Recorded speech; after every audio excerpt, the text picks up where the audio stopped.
добре познат спорта в неговата същност. Много добре ни приеха, беше им разяснено в детайли ситуацията, която се получава. Те изключително много се заинтригуваха от това нещо, видяха, че има положен труд, положена работа през годините, за да се стигне до тук и обещаха в най-скоро време, ние просто имаме нужда от технологическо време, да имаме, остане са няколко клуба, там да си оправим просто нашата къща да си подредим, така да се каже, няколко съвсем дребни такива технологически въпроси, които трябва да решим. Имаме да проведем едно общо събрание на федерацията, в което трябва да се промени малко устава, да се приемат нови членове. Значи може би до края на годината. Много по-рано. Ние мислиме до един месец, че всичко ще бъде проведено.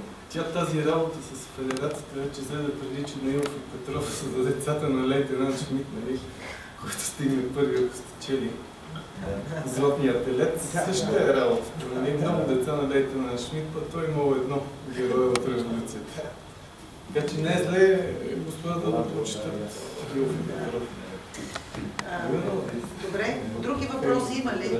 Колега, ви имахте някакъв допълнителен... Именно Издаването на лиценза, няма повече въпроси.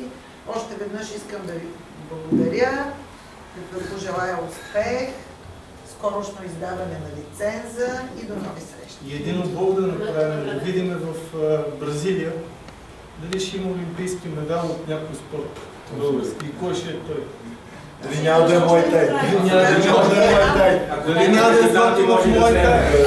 Ако има мой тай. Ако има мой тай. За Рио де Жанейро още е рано. Рано, една минута да ги наградим официално. Тук да ги...